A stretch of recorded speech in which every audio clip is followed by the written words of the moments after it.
All right बच्चों। तो last time हमने बिजनेस के बाद प्रोफेशन के बाद एम्प्लॉयमेंट कवर किया था। अब हम जो आ रहे हैं हमारा अगला टॉपिक वो है आपका बिजनेस ऑब्जेक्टिव्स। ठीक है। अब बिजनेस ऑब्जेक्टिव्स में होता क्या है, तो टॉपिक खुद ही आपको समझा रहा है, सेल्फ एक्सप्लेनेटरी है कि बिजनेस हम कर रहे हैं तो उसके ऑब्जेक्टिव्स क्या हो सकते हैं। प्राइमरीली हमने देखा कि मनी मेकिंग यानी कि profit is one of your primary objectives. ठीक है। तो मनी मेकिंग जो है उसके अलावा और एक आपका मोटिव हो जाता है। पहले तो हम इसको मनी मेकिंग के जहाँ पे नाम आता है, प्रॉफिट का जहाँ पे नाम आता है, उसको हम क्या कहेंगे? उसको हम कहते हैं इकोनॉमिक इकोनॉमिक एक्टिविटी। ठीक है। तो यहाँ पे अभी जो हम इसको लिखेंगे ऐसे कि ये जो पहला आपका ऑब्जेक्टिव है वो आपको समझना कैसे है, to make it easy for you to understand. हम इसको ऐसे लिखते हैं।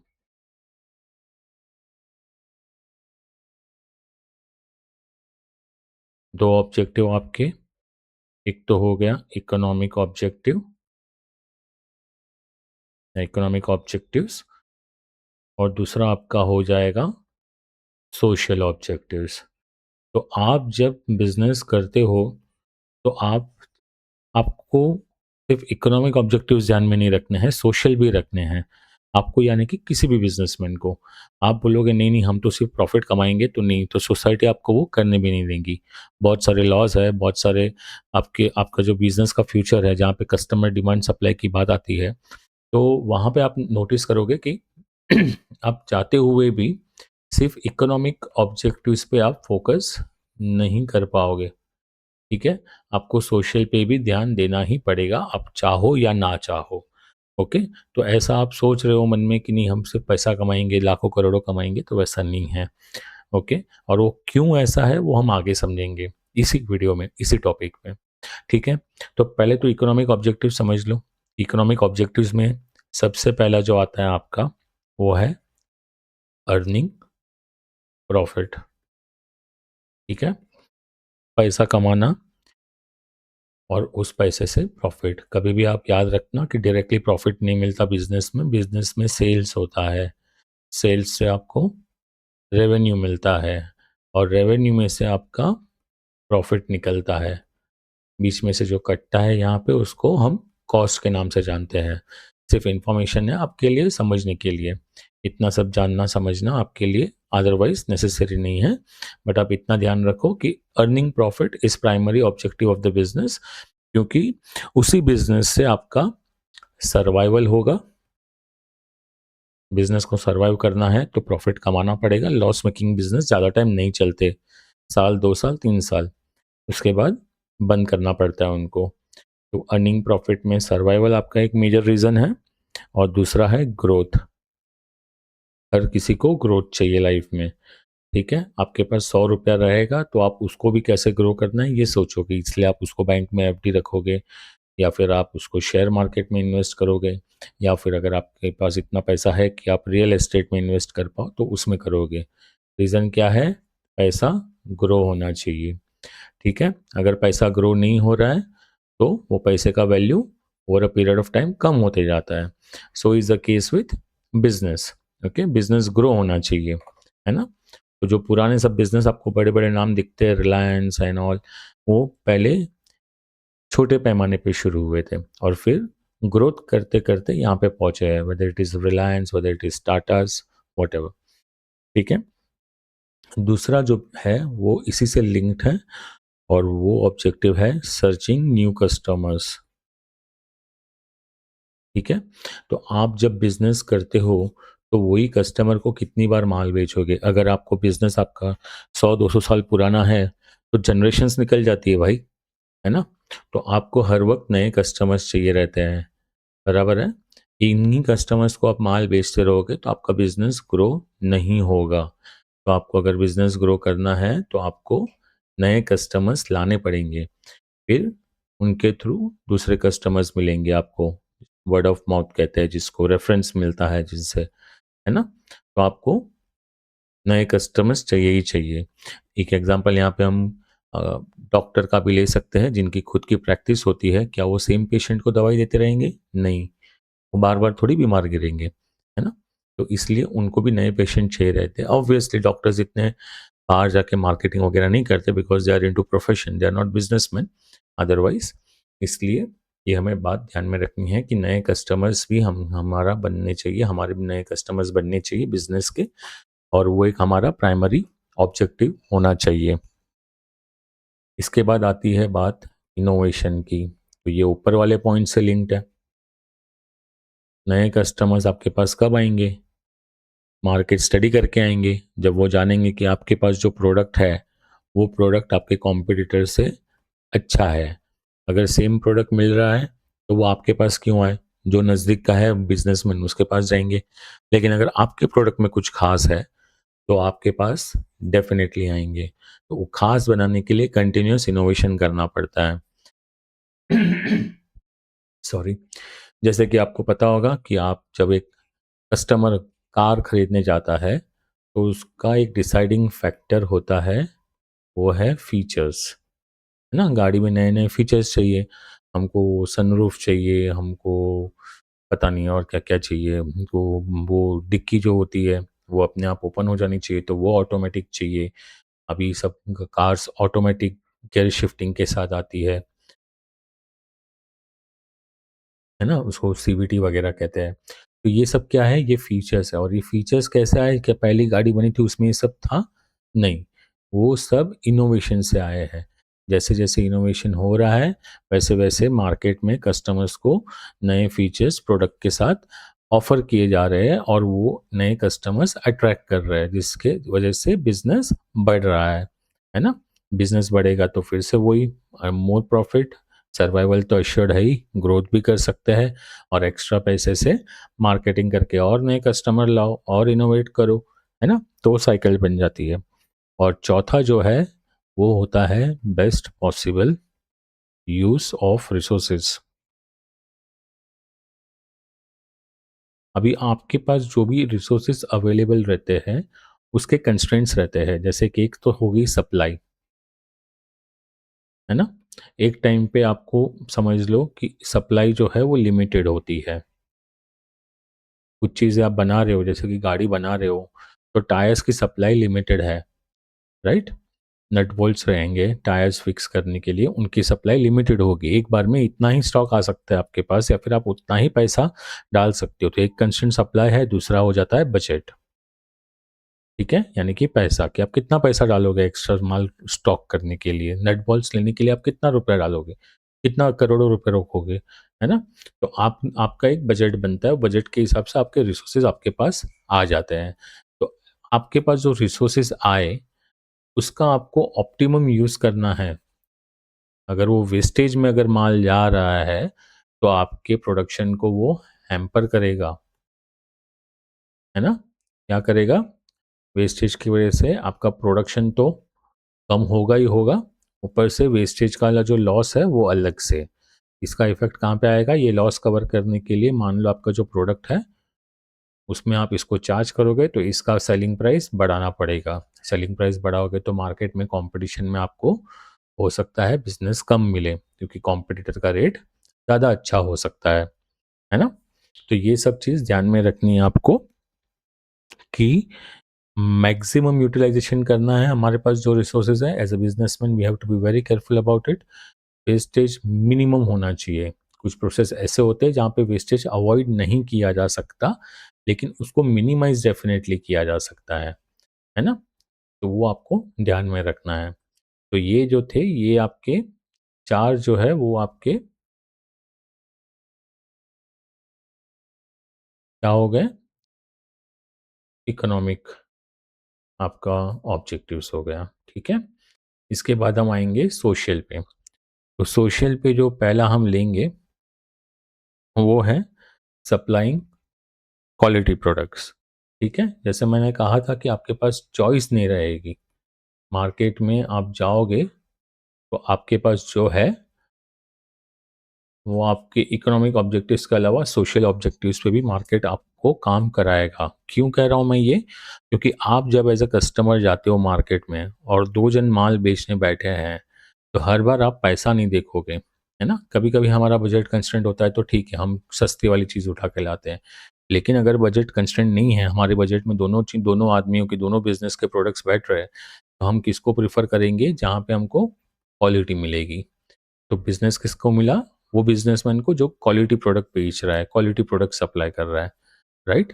तो ये हमारे लिए एज़ अ बिज़नेसमैन बहुत ज़रूरी है कि सामने से जो कस्टमर माल खरीदने निकला है मार्केट में, वो हमारे माल को चूज़ करे ओवर आवर कॉम्पिटिटर्स, ठीक है? हमारे कॉम्पिटिटर के माल को इग्नोर करके हमको बिज़नेस दे और उसके लिए हमको क्या करना पड़ेगा? सप्लाइंग क्वालिटी प्रोडक्ट्स, ठीक है? इसके बाद जो आता है वो है अवॉइडिंग अनफेयर ट्रेड प्रैक्टिस। अब अनफेयर ट्रेड प्रैक्टिस में क्या होता है? आप खुद कभी इस बात का शिकार हुए रहोगे, आपके फैमिली मेंबर्स हुए रहेंगे। आपने मान लो ऑनलाइन कोई प्रोडक्ट मँगाया, ठीक है? मान लो कि पानी की बॉटल मँगाई स्टील की, जिसमें 6 घंटा पानी ठंडा रहता है, गर्म रहता है, ओके? वो बॉटल का फ़ोटो आपने देखा, इतना बड़ा बॉटल, है ना? इतना बड़ा बॉटल था, ओके? ये उसका ढक्कन वगैरह जो भी है, ठीक है? आपको देख के लगा कि कम से कम 1 लीटर का रहेगा। कितना रुपया दिखा रहा था? मान लो 95। आपको लगा बहुत अच्छा डील है। घर पे प्रोडक्ट आया, 100 ml का बॉटल आया, जिसका मार्केट में आपको ओपन मार्केट में अगर आप जाते तो आपको वो 80 रुपीज़ में मिल जाता, है ना?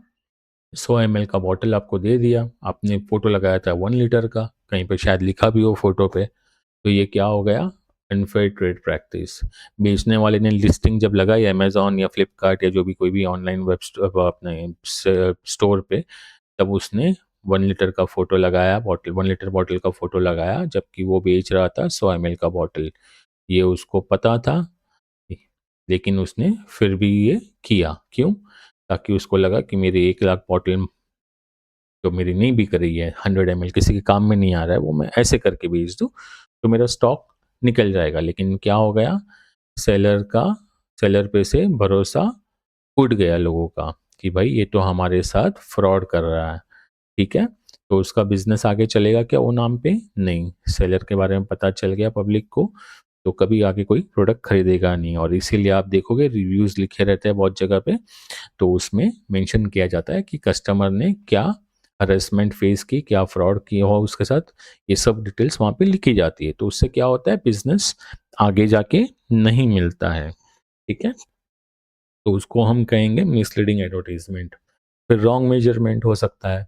हो सकता है 1 लीटर का कमिटमेंट किया हो लिस्टिंग में, लेकिन अंदर सिर्फ़ 800 एमएल का पानी आ रहा हो, है ना? तो मैन्युफैक्चरर ने क्या किया? मैन्युफैक्चरर ने एक्चुअली बनाया है यही ताकि ज़्यादा उसको कॉस्ट इनकर ना हो और हो क्या रहा है वहाँ पे कि उसका जो प्रॉफ़िट यहाँ पे 200 एमएल का जगह जो मटेरियल कम लग रहा था उसको बॉटल छोटा बन रहा था, उधर उसने पैसा तो बचा लिया लेकिन आगे उसकी ब्रांड की प्रोडक्ट कोई खरीदेगा नहीं। ठीक है? थर्ड जो ऑब्जेक्टिव है वो है एम्प्लॉयमेंट जनरेशन। क्या है? Employment generation. एक बिजनेसमैन को बहुत सारे बेनिफिट मिलते हैं गवर्नमेंट की तरफ से भी, ठीक है? जैसे टैक्स में कुछ कंसेशन मिल जाता है, कभी सब्सिडी मिल जाती है। वो आइडिया क्या रहता है कि बिजनेस जब आगे जाएगा, बड़ा होगा, इवन छोटे स्केल पे कुछ लोगों को बिजनेस में जॉब्स देगा वो। तो मार्केट में जो अनएम्प्लॉयड यूथ है, उनको क्या मिलेगी? नौकरी मिल जाएगी। तो ये क्या हो गया तुम्हारा सोशल ऑब्जेक्टिव। तो इससे क्या होता है कि जो स्किल्ड पीपल है उनको तो जॉब मिल जाती है, स्पेशलिस्ट रहते हैं उनको मिल जाती है, लेकिन अनस्किल्ड लोगों को भी जॉब मिल जाती है। जैसे कि मैं हम लोग बात कर रहे हैं यहाँ पे वाटर बॉटल की, तो मान लो एक वाटर बॉटल मैन्युफैक्चरिंग कंपनी है, तो उसमें एक जगह पे बॉटल बन रही है, दूसरी जगह पे ढक्कन बन रहे हैं। तो एक एक बंदा यहाँ पे है जो मैन्युअली ये ढक्कन बॉटल को लगा रहा है और क्वालिटी चेक कर रहा है कि बॉटल का ढक्कन बराबर बैठ रहा है या नहीं। ये बॉटल पैक करके आगे जाने दे रहा है बेल्ट पे और यहाँ पे दूसरा बंदा बैठा है जो इसको बॉक्स में डाल रहा है, ठीक है? तो आपको वाटर बॉटल कभी-कभी बॉक्स में मिलती है, जैसे कि कॉपर वाटर बॉटल्स रहती है वो बॉक्स में मिलती है बहुत सारी जगह पे। तो उसका पैकिंग करना पड़ता है, तो एक बंदा पैकिंग भी कर रहा है, तो ये 2 जन को एम्प्लॉयमेंट मिल गया। वैसे और भी बहुत सारे छोटे-छोटे प्रोसेस रहेंगे इसके ऑर्गेनाइज़ेशन में, है ना? तो क्या हो गया, एम्प्लॉयमेंट जनरेट हो गया। तो ये एक बिज़नेस का ऑब्जेक्टिव होना ही चाहिए कि आप जॉब्स दोगे, ठीक है? और ये एक स्पेशल ध्यान रखा जाता है बहुत बार, बहुत जगह पे कि आप एक बैकवर्ड क्लास के जो लोग रहते हैं या इकोनॉमिकली वीकर सेक्शन होते हैं या फिर स्पेशली एबल्ड जिसको दिव्यांग भी कहते हैं, है ना? वो सब लोगों को भी एम्प्लॉयमेंट देना चाहिए। जो काम वो कर सकते हैं, वो काम के लिए उनको बिठाइए आप, वो उधर उनको जॉब दीजिए वो पर्टिकुलर जॉब प्रोफ़ाइल के लिए, तो उनको भी अपना गुज़ारा करने का मौका मिलेगा, ठीक है? तो ये हो गया आपका एम्प्लॉयमेंट जनरेशन का पॉइंट। इसके बाद आता है वेलफेयर ऑफ एम्प्लॉइज़, ठीक है? वेलफेयर ऑफ एम्प्लॉइज़ में हम क्या देखेंगे कि कोई भी आदमी हो, वो सोसाइटी का हिस्सा है ना? तो सोसाइटी का हिस्सा है, तो वो जब पैसा कमाता है, वो जब अपने फैमिली को ठीक से रख पाता है, तो सोसाइटी में माहौल अच्छा रहता है, वरना लोग क्राइम की ओर भी बढ़ सकते हैं। आउट ऑफ अनएम्प्लॉयमेंट लोग क्राइम करने लगते हैं, कोई चोरी करता है, कोई पर्स मारता है वगैरह, वगैरह, वगैरह and that also affects the society at large. कि वो चोरी भले ही आज कर रहा है, कल कुछ बड़ा क्राइम करेगा, है ना? लेकिन अगर वो ईमानदारी से अगर नौकरी करके पैसे कमा रहा है, तो क्या होगा, वो बारे में सोचेगा नहीं, वो गलत डायरेक्शन में आगे बढ़ेगा नहीं, है ना? तो वो जॉब करेगा, मेहनत करेगा और अपने बीवी बच्चों का, और अगर फीमेल है तो अपने हस्बैंड का, अपने घर वालों का ख्याल रखेंगे, है ना? तो स्किल्ड एंड अनस्किल्ड वर्कर्स क्या करते हैं, ये वेलफेयर लेके आते हैं सोसाइटी में, फिर वो आगे जाके अपने बच्चों को अच्छा एजुकेशन दे पाएंगे, वो बच्चे अच्छा एजुकेशन लेके अच्छे सिटीजन बनेंगे, राइट? तो ये कैसे पॉसिबल है कि बाबा अच्छी वर्किंग कंडीशन दो इनको, इनको टाइम पे सैलरी दो, है ना? इनके बीच में भेदभाव मत करो, इनको इंसेंटिव दो, वगैरह, वगैरह, ताकि ये मॉनेटरी इनको रिवॉर्ड्स मिलते रहे apart from salary and remuneration, और वो उनका जो भी खर्चा है, कॉस्ट ऑफ लिविंग, वो निकलता रहे, प्लस उनकी थोड़ी बहुत सेविंग्स होती रहे, जिससे उनका इंश्योरेंस वगैरह निकलता रहे, तो इमरजेंसी में उनको अ, अपना उनका प्रोविज़न पहले से तैयार हो। जैसे कि मेडिक्लेम पॉलिसी है, तो उसके लिए, लाइफ़ इंश्योरेंस पॉलिसी है, उसके लिए। तो ये सब चीज़ जो होती है, उससे क्या हो जाता है, एम्प्लॉइज़ का वेलफेयर होता है, और एम्प्लॉइज़ का वेलफेयर होता है तो it brings good results to the society, है ना? समाज में इसका अच्छा प्रभाव आता है, राइट? और फिर 5वां ऑब्जेक्टिव है सॉल्विंग सोशल प्रॉब्लम, बराबर है?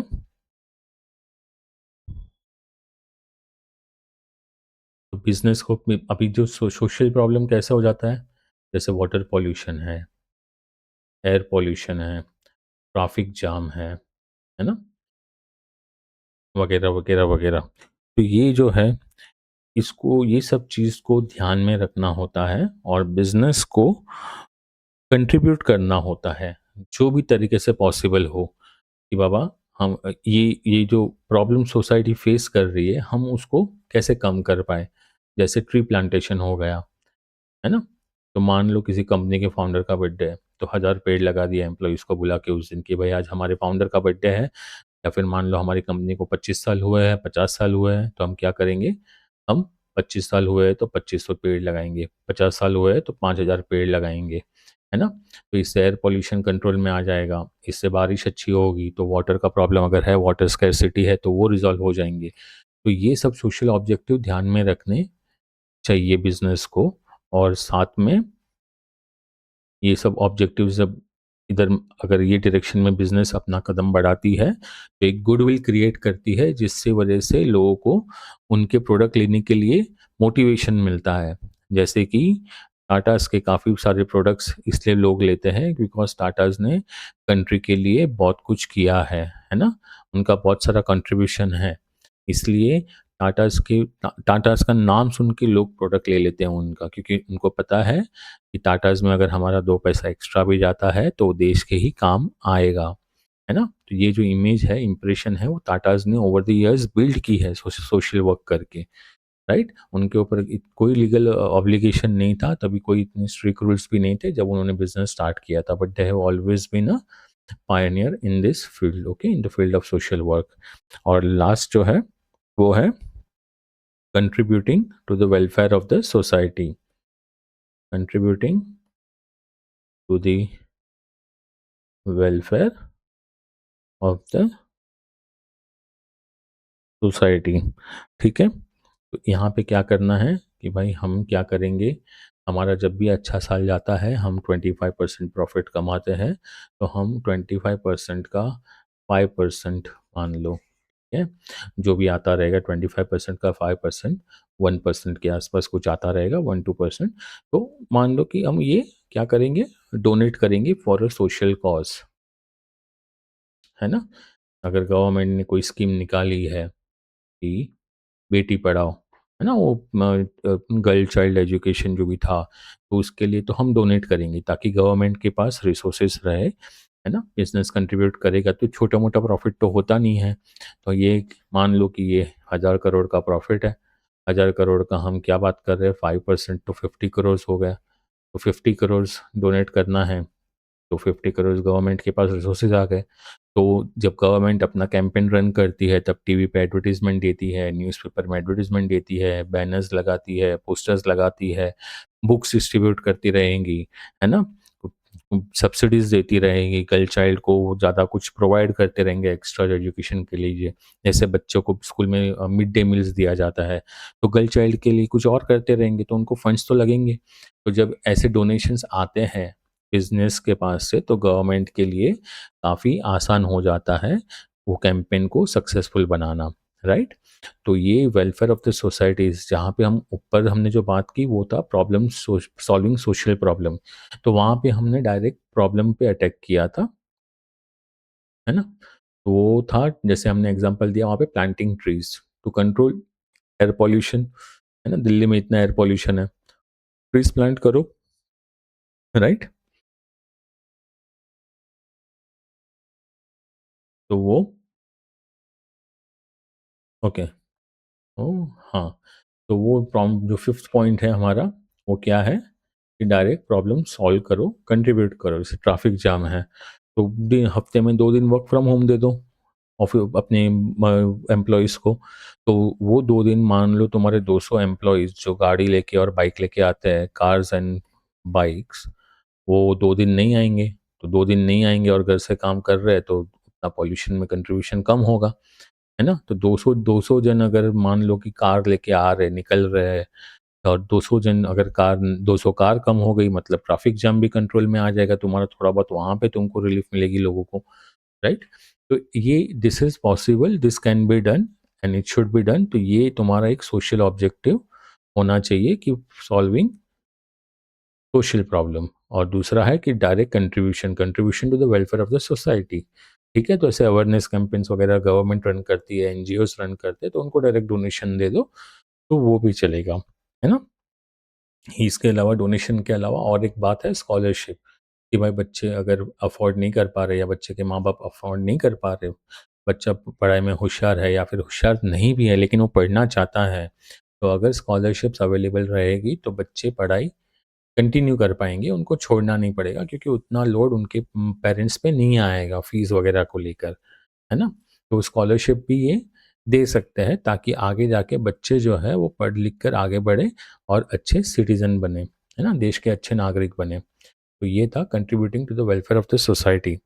तो बिज़नेस ऑब्जेक्टिव्स में तो फिलहाल इतना ही है। हमने इकोनॉमिक ऑब्जेक्टिव्स और सोशल ऑब्जेक्टिव स्टडी किए, और बिज़नेस ऑब्जेक्टिव और सोशल ऑब्जेक्टिव में पहले हमने इकोनॉमिक ऑब्जेक्टिव देखा, प्रॉफिट कमाना है सर्वाइवल और ग्रोथ के लिए, नए कस्टमर्स लाने हैं, इनोवेशन करना है, best possible use of resource करना है, वेस्टेज कम होगा तो प्रॉफिट भी बढ़ेगा, ठीक है?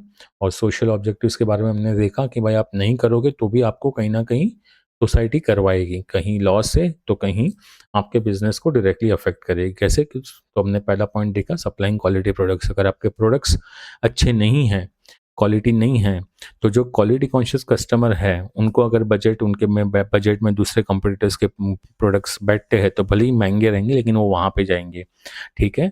कोई चीज़ अगर 1 साल चलने वाली है आपका प्रोडक्ट और दूसरे प्रोडक्ट का दूसरे बिज़नेस का प्रोडक्ट बिज़नेसमैन का प्रोडक्ट 3 साल चलने वाला है और प्राइस में डिफ़रेंस भले ही ये ज़्यादा हो लेकिन इतना ज़्यादा नहीं है कि फ़र्क पड़े मुझे, तो मैं ऑफ़ कोर्स ज़्यादा पैसे पे करके ये प्रेफ़र करूँगा, है ना? क्योंकि समझदारी है 3 साल मुझे फिर देखना नहीं है, राइट? तो ये हो गया तुम्हारा पहला पॉइंट। फिर दूसरा पॉइंट था अवॉइड अनफेयर ट्रेड प्रैक्टिस।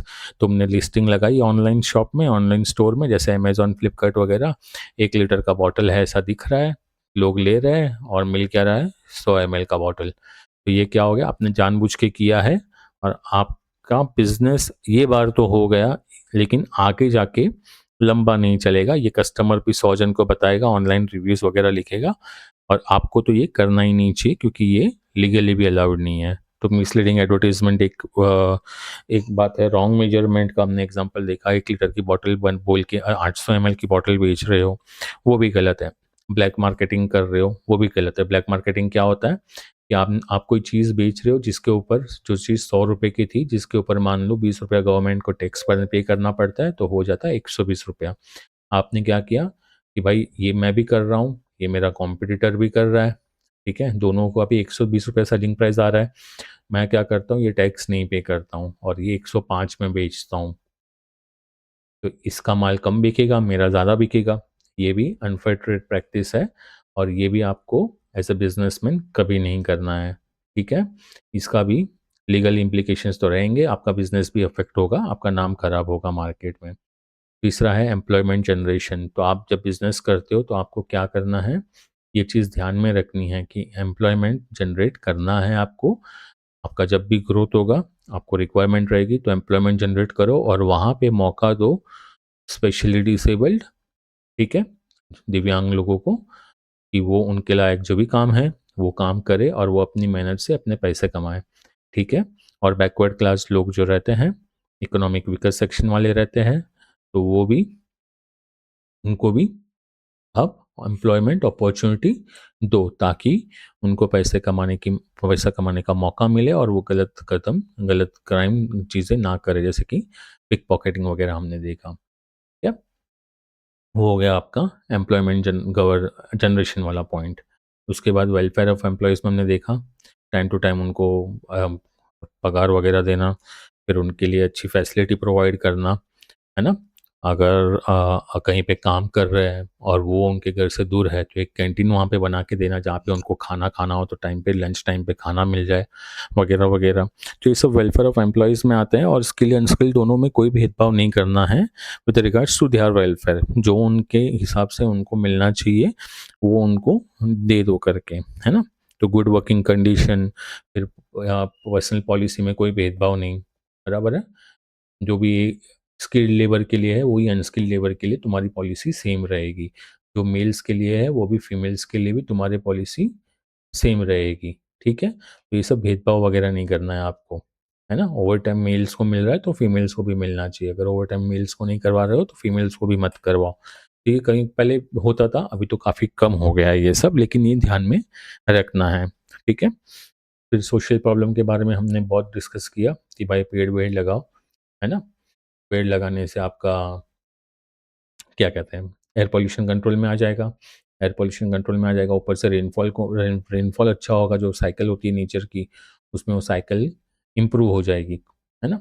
और दूसरा हमने ट्रैफिक जाम के बारे में वर्क फ्रॉम होम की बात की कि भाई वर्क फ्रॉम होम कराओ 2 दिन, स्पेशली उन लोगों से जो टू व्हीलर और फोर व्हीलर लेके आते हैं, तो उस दिन उतना पॉल्यूशन आपका कम होगा, है ना? तो ये चीज़ ध्यान में रखो, ये ध्यान में रखोगे तो आपको सोशल प्रॉब्लम्स जो आपके ऑब्जेक्टिव्स है वो अचीव हो जाएँगे और contributing to the welfare of the society, यहाँ पे 2 चीज़ हमने समझ के ली कि पहला तो जो है वो है डोनेशंस वगैरह, अच्छे-अच्छे काम जो होते हैं समाज में, उनको डोनेशन दो वहाँ पे, है ना? तो डोनेशन दोगे तो वो काम में जो भी कर रहा है, एनजीओ है, गवर्नमेंट है, तो उनको राहत मिलती है। और दूसरा था स्कॉलरशिप। जब आप स्कॉलरशिप करते हो तो आपको क्या होता है, आप बच्चे जो पढ़ाई कर रहे हैं उनको एडवांटेज मिलता है, उनके पेरेंट्स पे लोड नहीं आता, जो वीकर सेक्शन है, economically weaker section of society को बिलोंग करते हैं। बहुत बार उनके लिए एक क्वेश्चन मार्क हो जाता है पेरेंट्स के लिए कि बच्चे को आगे पढ़ाए या ना पढ़ाए, और इसीलिए ये आपको ध्यान में रखना है। इसका एक एग्ज़ाम्पल दिया जाए तो ये जो अभी रिसेंट चेस प्लेयर जो है, very young chess player, I forgot his name, उसने अभी वो रशियन प्लेयर को भी डिफीट किया था, बीट किया था, and he is very good player from south India, southern part of India. तो उन उसकी सिस्टर के लिए भी एक कंसर्न था, तो दोनों में से किसी एक को पढ़ाना था, ऐसा कुछ स्टोरी मैंने पढ़ा था। तो डोनेशंस वगैरह की मदद से दे कुड मैनेज, और ये this fellow who is like hardly 18-20 years old could continue his learning, his उसका चेस का ट्रेनिंग जो भी चल रहा था, वो चेस का ट्रेनिंग वो कंटिन्यू कर पाया। अगर आप लोगों को पता है कौन किसकी बात कर रहा हूँ तो प्लीज़ कमेंट सेक्शन में डेफिनेटली बताइएगा। ठीक है, तो आज के लिए इतना ही। अगली वीडियो में हम देखेंगे कि प्रॉफिट का रोल क्या होता है। हम कब से देख रहे हैं प्रॉफिट कमाना है, प्रॉफिट कमाना है, तो उसका रोल क्या है बिजनेस में, क्यों इतना इम्पोर्टेंट है प्रॉफिट बिजनेस को लेकर। ओके।